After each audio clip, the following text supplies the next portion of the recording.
کیا آپ کو قرآن کا پڑھنا مشکل لگتا ہے؟ قرآن پڑھنا مشکل نہیں ہے، آسان ہے، بس کیا ہے تھوڑا سا سمجھ لینا چاہیے۔ آئیے آج سورہ بروج کو تجوید کے ساتھ پڑھنا سیکھتے ہیں، اور وہ بھی بہت آسان زبان میں۔ آپ کو ایک ایک لفظ انشاءاللہ سمجھ میں آئے گا۔ تو آئیے شروع کرتے ہیں، لیکن شروع کرنے سے پہلے آپ سے ایک چھوٹی سی درخواست ہے، بس ویڈیو کو پورا دیکھیں، اور اگر آپ کو اچھی لگے تو لائک بھی کر لیں، اور اگر چینل پر نئے ہیں تو چینل کو سبسکرائب بھی کر لیں۔ شروع کرتے ہیں۔ اعوذ باللہ من الشیطان الرجیم، بسم اللہ الرحمن الرحیم۔ الذی لہ ملک السماوات والارض۔ الذی، یہاں پر یہ ذال ہے، زا نہیں ہے۔ زیادہ تر لوگ یہاں پر یہ غلطی کرتے ہیں کہ اس کو الذی پڑھتے ہیں زا کے ساتھ۔ دیکھو، ذال اور زا کے ساؤنڈ میں فرق یہ ہوتا ہے کہ ذال کا ساؤنڈ سافٹ ہوتا ہے اور اس میں سیٹی نہیں ہوتی ہے، زا کے ساؤنڈ میں سیٹی ہوتی ہے اور سخت ہوتا ہے، ہارڈ ہوتا ہے۔ دیکھیے، الذی ہارڈ ہے، الذی سافٹ ہے، تو یہ سافٹ والا پڑھنا ہے۔ سماواتی، دیکھیے یہاں پر بھی اکثر لوگ غلطی کرتے ہیں پڑھنے میں۔ غلطی کیا ہوتی ہے؟ اس کو پڑھتے ہیں سماواتی۔ اگر آپ اس کو سماواتی پڑھیں گے تو میم کا جو کھڑا زبر ہے وہ نہیں پڑھا جا رہا ہے، کیونکہ میم کھینچ نہیں رہا ہے، کھڑا زبر کھینچ کر کے پڑھا جاتا ہے۔ تو کیسے پڑھیں گے؟ سماوا، دونوں کو کھینچیں گے کیونکہ دونوں کے اوپر کھڑا زبر ہے۔ سماواتی والارض، یہاں پر را اور ضاد دونوں کو موٹا کر کے پڑھیں گے۔ واللہ علی کل شیء شہید۔ واللہ، یہاں پر اس اللہ کے لام کو موٹا کر کے پڑھیں گے۔ اچھا، موٹا کیوں کریں گے؟ دیکھیے، اللہ کے لام کو موٹا یا باریک پڑھنے کی دو کنڈیشن ہے۔ پہلی کنڈیشن یہ ہے کہ وہ لام اللہ کا ہی ہونا چاہیے، اس کے علاوہ کوئی اور لام نہیں چلے گا، ٹھیک۔ دوسری کنڈیشن یہ ہے کہ اس لام سے پہلے یا تو زبر ہو یا پھر پیش ہو۔ تو یہاں پر اللہ کا لام ہے اور اس سے پہلے زبر ہے، تو اس کو موٹا کر کے پڑھیں گے۔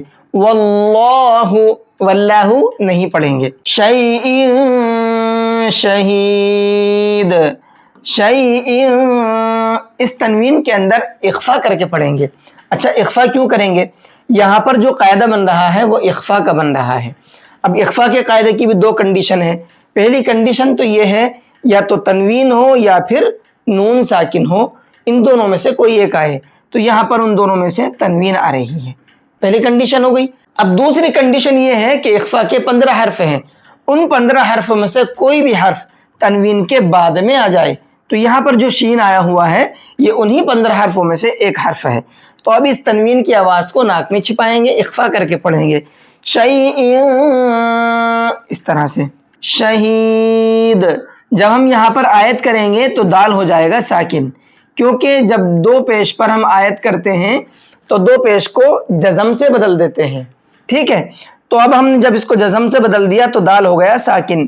اب قاعدہ سمجھیے گا، دال قلقلہ کے 5 حرفوں میں سے ایک حرف ہے، اور قلقلہ کے حرفوں میں قلقلہ کرنے کی شرط یہ ہے کہ ان کے اوپر جزم ہونا چاہیے۔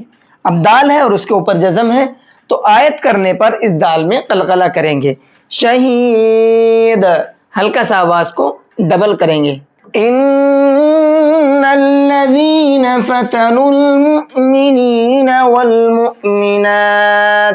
ابھی یہاں پر آیت کر لیتے ہیں، چونکہ آیت ابھی اور لمبی ہے تو ایک سانس میں وہاں تک پہنچنا مشکل ہے، اس لیے بیچ میں ایک وقف کر لیتے ہیں تاکہ آسانی سے قاعدوں کو سمجھا جا سکے۔ ابھی یہاں پر قاعدوں کو سمجھیے گا۔ ان، اس نون کے اندر غنہ کر کے پڑھیں گے۔ اچھا، یہاں پر غنہ کرنے کی وجہ کیا ہے؟ دیکھیے، نون ہے اور اس کے اوپر تشدید ہے، اور یہ ہم نے قاعدے کے اندر پڑھا تھا کہ اگر نون پر تشدید ہوتی ہے تو نون کے اندر غنہ کر کے پڑھتے ہیں۔ فتنوا المؤمنین، یہاں پر میں نے اس کو جھٹکے کے ساتھ میں پڑھا ہے، تو آپ بھی جھٹکے کے ساتھ میں پڑھیے گا۔ وجہ بھی میں آپ کو بتا دیتا ہوں، وجہ کیا ہے۔ دیکھیے، یہاں پر یہ ہے حمزہ اور اس کے اوپر ہے جزم۔ جس لفظ کے اوپر بھی یہ جزم آتا ہے وہ لفظ ساکن ہو جاتا ہے۔ اب قاعدہ کیا ہے؟ حمزہ ساکن اگر ہوتا ہے تو یہ ہم نے قاعدے میں پڑھا تھا، اس کو جھٹکے سے پڑھتے ہیں، حمزہ ساکن کو جھٹکے سے پڑھتے ہیں، تو اس کو اس لیے جھٹکے سے پڑھیں گے۔ اب ایک اور ڈاؤٹ آپ کے ذہن میں آ رہا ہوگا کہ یہ تو واو بھی ہے، تو ہم نے واو کو کیوں نہیں پڑھا؟ اب یہ بھی میں آپ کو بتا دیتا ہوں، اگر واو کے اوپر حمزہ آتا ہے تو صرف حمزہ ہی پڑھا جاتا ہے، واو کو ختم کر دیتے ہیں، ٹھیک؟ تو اب یہ حمزہ پڑھا جائے گا اور جھٹکے سے پڑھا جائے گا مؤمنین یہاں پر بھی حمزہ ساکن ہے، جھٹکے سے پڑھیں گے۔ تو جب میں نے یہاں پر آیت کر لی اور آیت یہاں پر ہے نہیں، تو اب کیا کریں گے؟ ایسی صورت میں تھوڑا سا پیچھے سے لوٹا کر کے پڑھتے ہیں، والمؤمنات ثم لم يتوبوا فلهم۔ اب یہاں پر دوسرا وقفہ کر لیتے ہیں، ابھی آیت اور لمبی ہے۔ ثم اس میم کے اندر غنہ کر کے پڑھیں گے۔ یہاں پر غنہ کرنے کی وجہ یہ ہے کہ میم کے اوپر تشدید ہے۔ دو لفظ ایسے ہیں اگر ان پر تشدید آتی ہے تو غنہ کرتے ہیں، کون کون سے ہیں؟ ایک ان میں سے میم ہے اور دوسرا نون ہے۔ ان دو لفظوں پر اگر تشدید آتی ہے تو غنہ کر کے پڑھتے ہیں۔ یتوبو، یہاں پر یہ واو مدہ ہے، ایک الف کے برابر کھینچ کر کے پڑھیں گے۔ یہ پوائنٹ میں نے اس لیے آپ کو بتایا ہے کہ زیادہ تر لوگ یہاں پر پڑھنے میں غلطی کر جاتے ہیں، اس کو کھینچتے نہیں ہیں، یتوبو پڑھ دیتے ہیں۔ اگر آپ یتوبو پڑھیں گے تو یہ واو مدہ نہیں پڑھا جا رہا ہے، تو تھوڑا سا کھینچنا ہے، یتوبو، بس، ٹھیک؟ اب ہم نے یہاں پر آیت تو کر لی تھی لیکن آیت یہاں بھی نہیں ہے، تو پھر یہاں بھی پیچھے سے لوٹا کر کے پڑھیں گے۔ فَلَهُمْ عَذَابُ جَهَنَّمَ وَلَهُمْ عَذَابُ الْحَرِيقِ۔ جہنم، اس نون کے اوپر بھی تشدید ہے تو یہاں پر بھی غنہ کریں گے۔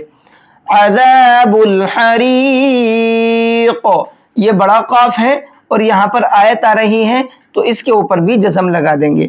یہاں پر بھی اب قلقلے کا قاعدہ بنے گا، کیوں؟ کیونکہ قاف بھی حروف قلقلہ میں سے ہے، جب آیت کر رہے ہیں تو یہاں پر جزم بھی لگ جا رہا ہے، ٹھیک ہے؟ تو اس کنڈیشن میں قاف میں بھی قلقلہ کریں گے، ہلکا سا آواز کو ڈبل کر کے پڑھیں گے، حریق۔ تو الحمدللہ آج کا جو سبق ہے سورہ بروج کا وہ کمپلیٹ ہو گیا ہے۔ آئیے اس کو ایک بار اب پڑھ کر کے بھی دیکھ لیتے ہیں پڑھنا کیسے ہے۔ الذی لہ ملک السماوات والارض واللہ علی کل شیء شہید ان الذین فتنوا المؤمنین والمؤمنات ثم لم يتوبوا فلهم عذاب جهنم ولهم عذاب الحريق۔